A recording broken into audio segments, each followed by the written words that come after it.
కానీ నిన్న వేదిక చూస్తే సాక్షాత్తు దేశ ప్రధాని గారి ముందే, దేశ ప్రధాని నరేంద్ర మోడీ గారి ముందే రాష్ట్ర ముఖ్యమంత్రి, రాష్ట్ర ఉప ముఖ్యమంత్రి, కేంద్ర మంత్రి, ముఖ్యమంత్రి గారి కొడుకు సకల శాఖ మంత్రి గారు నలుగురు కూడా ఒకటే స్క్రిప్ట్ తీసుకొని ప్రతిపక్ష నాయకులైనటువంటి శ్రీ వైఎస్ జగన్మోహన్ రెడ్డి గారి మీద విమర్శలు చేసేటువంటి దానికి ఆ వేదికను వాడుకున్నారు. సరే, విమర్శలు చేయడం అనేటువంటిది వాళ్ళకి సర్వసాధారణంగా గడిచినటువంటి 2 సంవత్సరాలుగా వాళ్ళకి ఏ వేదిక దొరికినా జగన్నామ స్మరణ అనేటువంటిది వారు చేస్తున్నటువంటిది మనందరం కూడా చూస్తూ ఉన్నాం. కానీ సాక్షాత్తు ప్రధానమంత్రి గారి ముందు కూడా అబద్ధాలు చెప్పడానికి వెనకడుగు వేయలేదు. ఇంకా దేశ ప్రధాని ముందే అబద్ధాలు చెప్పినటువంటి దానికి ధైర్యం చేసినప్పుడు ప్రజలకి ఎన్ని అబద్ధాలు చెప్తున్నారు అనేటువంటిది కొత్తగా చెప్పాల్సినటువంటి పని లేదు.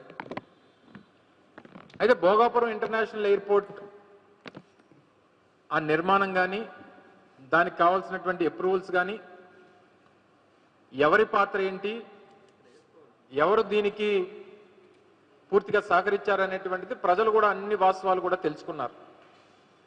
నిన్న చంద్రబాబు నాయుడు గారు మాట్లాడుతూ కొబ్బరికాయ కొట్టింది నేనే, గుమ్మడికాయ కట్టింది నేనే అంటున్నాడు.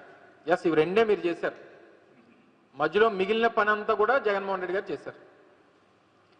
కొబ్బరికాయ కొట్టడానికి, గుమ్మడికాయ కట్టడానికి ముఖ్యమంత్రి అవసరం లేదు. ఎవరైనా కట్టేస్తారు. దారిని పోయినవాడు ఎవడైనా కట్టేస్తాడు. కొట్టమంటే కొబ్బరికాయ కొట్టమంటే ఎవరైనా కొడతాడు, గుమ్మడికాయ కట్టమంటే ఎవరైనా కట్టేస్తాడు.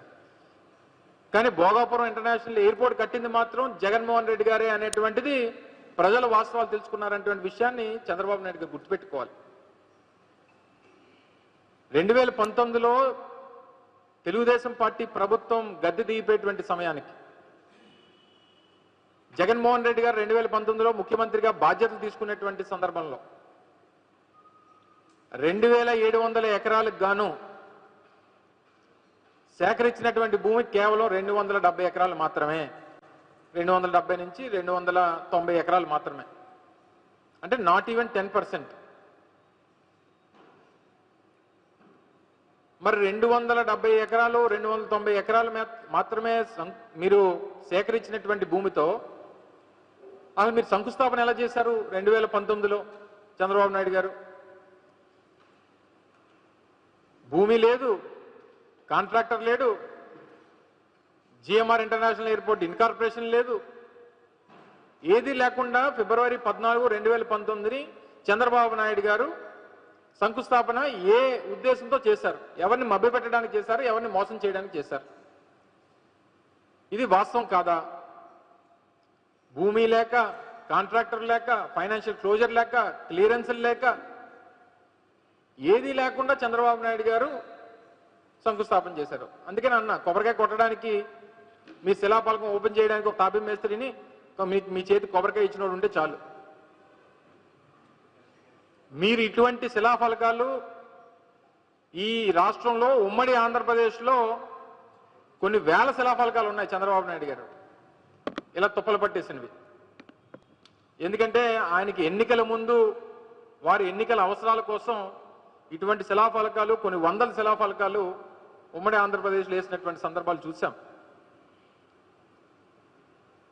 ఈ సందర్భంలో మేము ఆ రోజు 2019లో మేము అధికారంలోకి వచ్చేటువంటి సమయానికి 130 పైచిలకు లీగల్ ఇష్యూస్ ఉన్నాయి ఆ భోగపురం ఇంటర్నేషనల్ ల్యాండ్ ఎక్విజిషన్కి.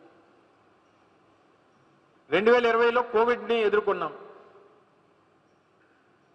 మే 19, 2020 జిఎంఆర్ ఇంటర్నేషనల్ ఎయిర్పోర్ట్ ఇన్కార్పొరేషన్ అనేటువంటిది 2020లో జరిగింది. దానికి తగ్గ certificate of incorporation. Certificate of incorporation ఇది డాక్యుమెంట్. మీలా వేగ్గా ఏది పడితే అది మాట్లాడి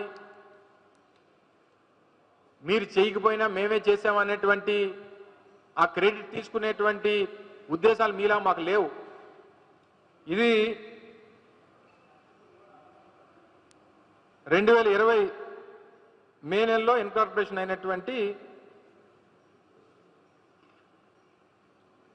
జిఎంఆర్కి సంబంధించినటువంటి సర్టిఫికేట్ ఆఫ్ ఇన్కార్పొరేషన్. 2023 మేము శంకుస్థాపన చేసేటువంటి సమయానికి పూర్తిగా 2700 ఎకరాలు భూమిని సేకరించి దానికి దాదాపు 500 కోట్ల రూపాయలు ఎక్విజిషన్కి ఖర్చు పెట్టి 4 గ్రామాలు రీహాబిటేట్ చేయాల్సినటువంటి పరిస్థితి వస్తే 4 గ్రామాలని రీహాబిటేట్ చేసి స్ట్రక్చరల్ కాంపన్సేషన్ ప్రతి ఇంటికి దాదాపు 10 లక్షల రూపాయలు ఇవ్వాలనంటే 10 లక్షల రూపాయలు స్ట్రక్చరల్ కాంపన్సేషన్ ఇచ్చి రీహాబిటేట్ చేసినటువంటి ప్రాంతాల్లో కావాల్సినటువంటి ఇన్ఫ్రాస్ట్రక్చర్ కల్పించి దాదాపు 1000 కోట్ల రూపాయలు ల్యాండ్ ఎక్విజిషన్కి R&Rకి ఖర్చు పెట్టినటువంటి ఘనత జగన్మోహన్ రెడ్డి గారి ప్రభుత్వానికి.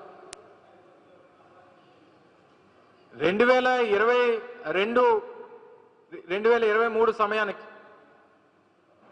అసలు ఓవరాల్గా GMR ఇంటర్నేషనల్ ఎయిర్పోర్ట్కి సంబంధించినటువంటి దాంట్లో ప్రభుత్వం తాలూకు ఈక్విటీ ఏంటి?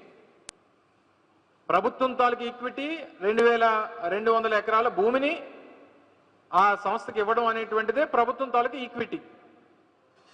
ఇది మనం వాళ్ళకి హ్యాండ్ ఓవర్ చేస్తే మిగిలినటువంటి కన్స్ట్రక్షన్ యాక్టివిటీ అంతా కూడా ఆ పెట్టుబడి అంతా కూడా ఆ సంస్థ పెట్టుకుంటుంది. ప్రయాణంలో ఏదైతే కమర్షియల్ యాక్టివిటీ స్టార్ట్ అయిన తర్వాత ప్రయాణానికి ఒక్కొక్క ప్రయాణికుడికి ఇంత అనేటువంటిది ప్రభుత్వానికి ఆ సంస్థ చెల్లించాలనేటువంటిది అగ్రిమెంట్.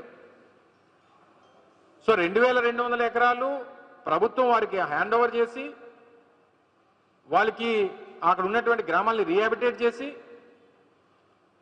వారికి అన్ని రకాలుగా కూడా సహకరించి క్లియరెన్స్లు తీసుకుని వచ్చి సేఫ్టీ క్లియరెన్సెస్ కానీ లేకపోతే ఫైర్ కానీ ఎన్వైరన్మెంటల్ క్లియరెన్స్లు కానీ DGCAకి సంబంధించినటువంటి క్లియరెన్స్లు కానీ అన్ని కూడా క్లియరెన్స్లు కూడా 2019-24 మధ్యలోనే తీసుకుని వచ్చాం. అన్ని క్లియరెన్స్లు వచ్చిన తర్వాతే శంకుస్థాపన కార్యక్రమాన్ని మేము నిర్వహించడం జరిగింది. 2023 మే 3వ తారీఖున శంకుస్థాపన చేశాం. ఆ శంకుస్థాపన చేసినటువంటి కార్యక్రమం రోజే జగన్మోహన్ రెడ్డి గారు ఆ రోజు ముఖ్యమంత్రిగా ఈ రాష్ట్ర ప్రజలను ఉద్దేశిస్తూ మాట్లాడుతూ 2026లో ఈ ఎయిర్పోర్ట్ ని ప్రారంభిస్తాం, ఇది టైం లైన్, 2026 ఈ ఆంధ్ర రాష్ట్ర ప్రజలకి ఉత్తరాంధ్ర ప్రజలకి ఈ ప్రాజెక్ట్ ని అంకితం చేస్తాం అనేటువంటి మాట ఆ రోజు ఈ రాష్ట్ర ప్రజలకు ఇచ్చారు.